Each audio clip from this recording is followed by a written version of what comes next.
여러분, 오늘은 조용히 마음을 나누는 시간을 가져보려 합니다. 혹시 이런 생각 해보신 적 있으신가요?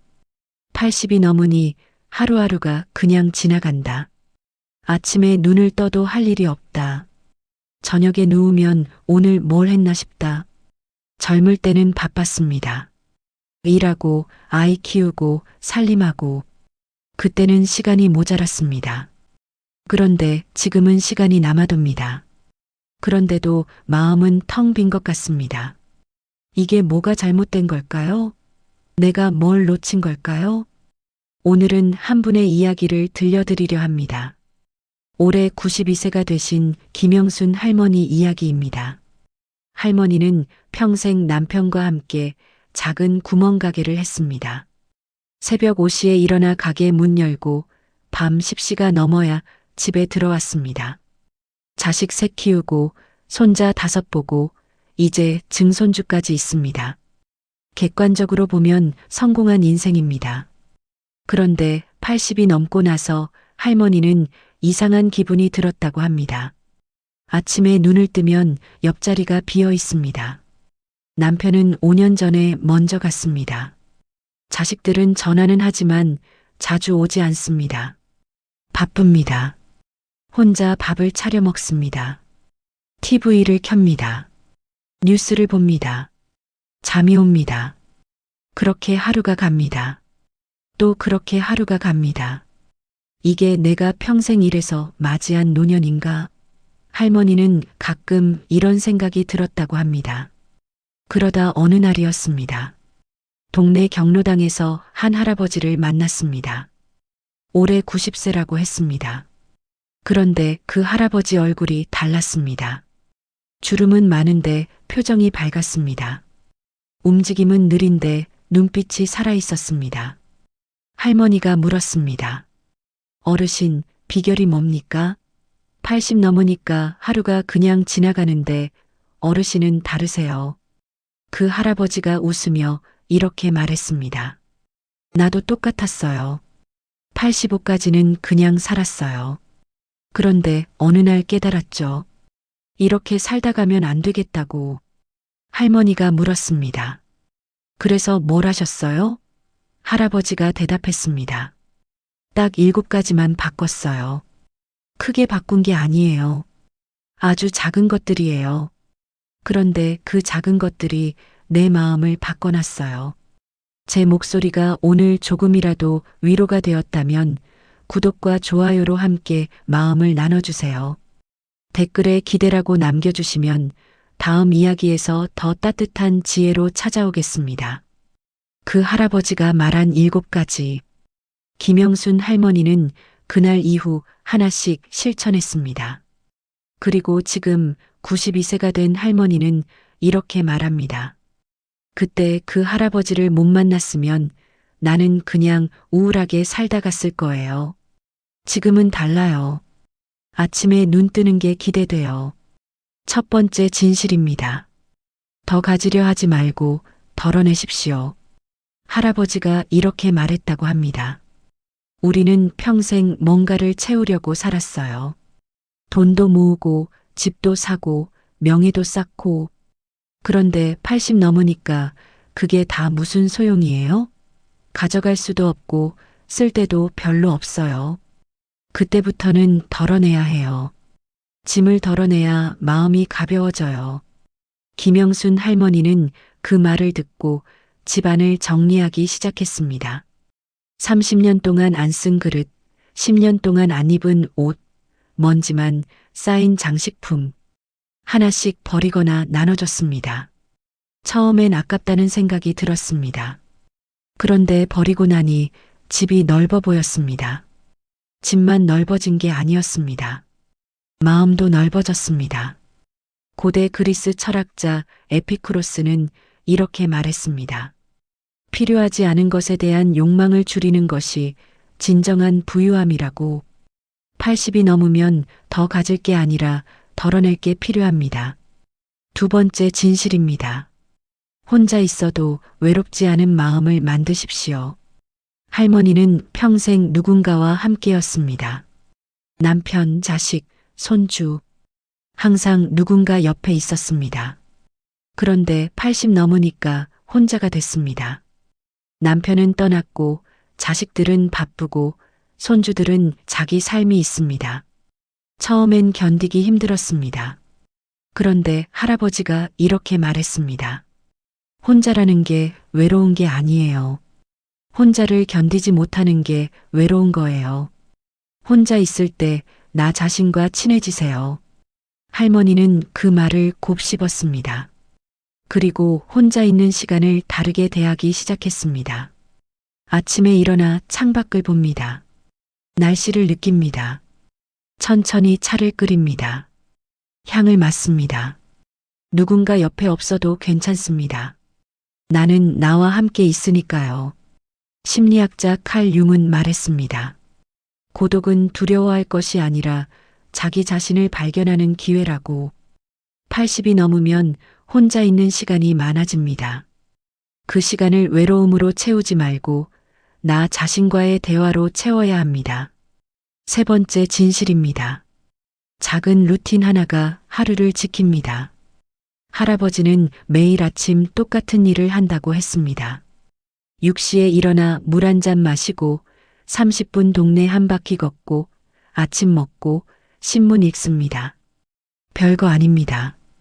그런데 이게 있으니까 하루가 무너지지 않는다고 했습니다.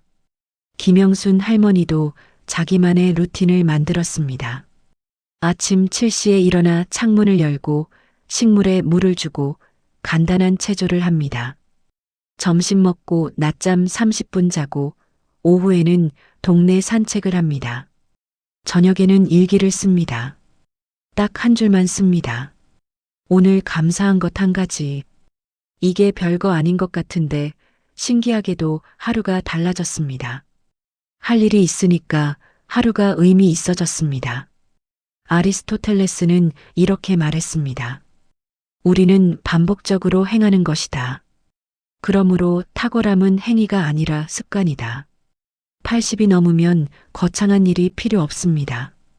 작은 루틴 하나가 하루를 지켜줍니다. 네 번째 진실입니다. 과거는 그냥 두고 오늘만 사십시오. 할머니는 가끔 과거 생각을 했습니다.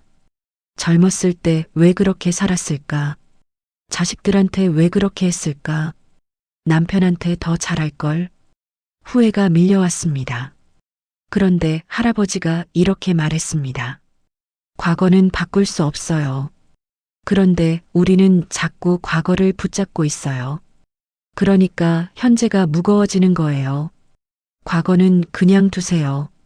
좋았던 것도 나빴던 것도 그냥 두세요. 오늘만 사세요. 할머니는 그 말을 듣고 과거 생각이 나면 이렇게 말하기 시작했습니다. 그래, 그랬지. 그런데 지금은 지금이야. 신기하게도 마음이 가벼워졌습니다.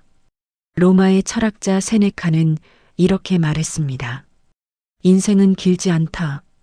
다만 우리가 인생을 낭비할 뿐이다. 80이 넘으면 과거를 돌아볼 시간이 많습니다. 그런데 과거에 머물면 현재를 잃습니다. 오늘만 사십시오. 다섯 번째 진실입니다. 남의 시선에서 자유로워지십시오. 할머니는 평생 남의 눈치를 봤습니다. 이웃 눈치, 친척 눈치, 자식 눈치. 항상 뭔가 잘 보여야 한다고 생각했습니다.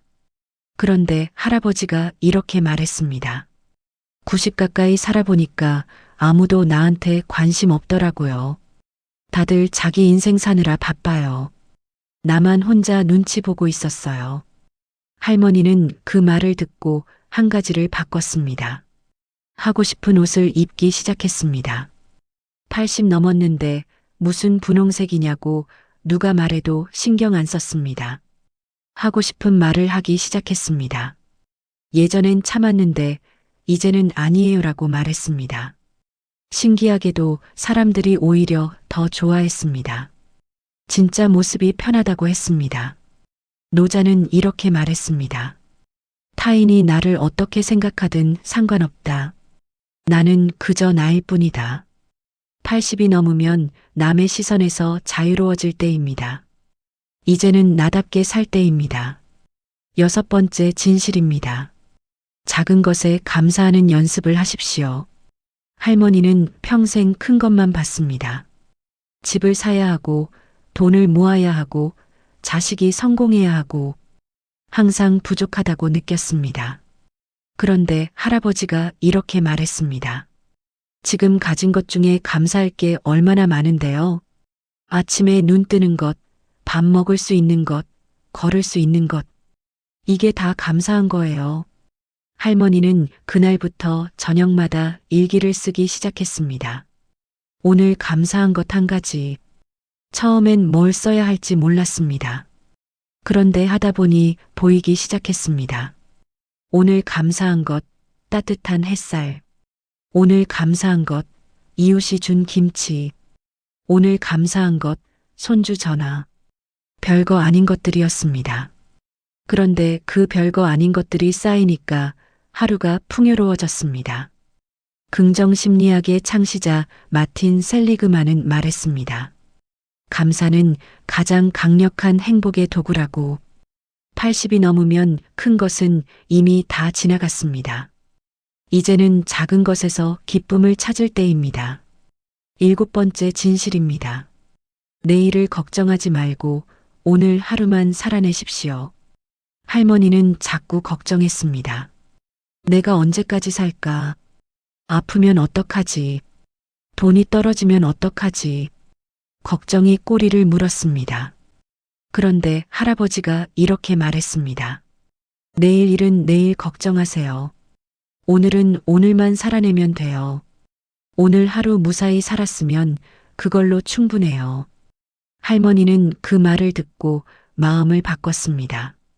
내일 걱정이 밀려오면 이렇게 말합니다.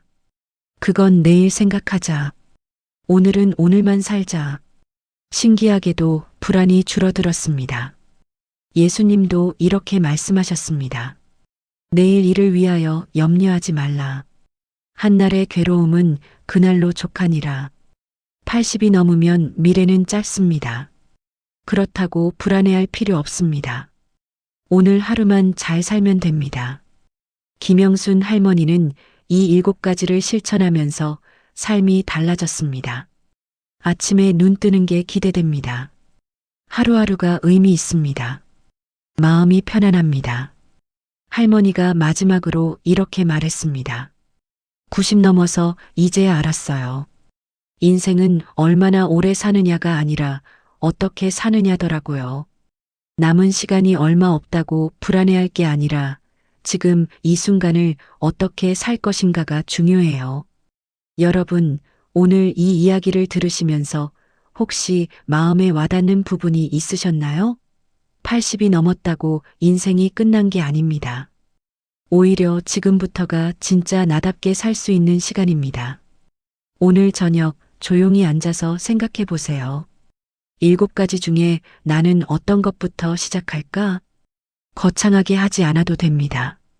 딱 한 가지만 골라보세요. 덜어내기부터 시작하고 싶으시다면 오늘 안 쓰는 물건 하나를 버려보세요. 혼자 있는 시간이 힘드시다면 오늘 저녁 나 자신에게 말을 걸어보세요. 루틴을 만들고 싶으시다면 내일 아침 똑같은 시간에 일어나 보세요. 작은 것 하나만 바꿔도 하루가 달라집니다. 하루가 달라지면 일주일이 달라지고 일주일이 달라지면 한 달이 달라집니다. 그렇게 1년이 지나면 완전히 다른 사람이 됩니다. 90세 할아버지가 85세에 시작했습니다. 92세 할머니가 87세에 시작했습니다. 늦은 나이는 없습니다. 지금 이 순간이 가장 빠른 때입니다. 인생 마지막 장은 거창한 성공 이야기를 하지 않습니다. 60대, 70대, 80대, 90대를 살아가는 우리 모두의 이야기를 합니다. 어떻게 하면 남은 날들을 조금 더 평온하게 살 수 있는지, 어떻게 하면 마음이 편안한 하루를 만들 수 있는지, 그 이야기를 매주 이 자리에서 나누겠습니다. 아직 구독하지 않으신 분들, 구독 버튼 한번 눌러주세요. 여러분 곁에 계속 있겠습니다. 오늘 하루도 무사히 살아내셨습니다. 그것만으로도 충분합니다. 내일 아침 눈 뜨시면 오늘보다 조금 더 가벼운 마음으로 시작하시길 바랍니다. 수고 많으셨습니다. 오늘도 함께 해주셔서 감사합니다.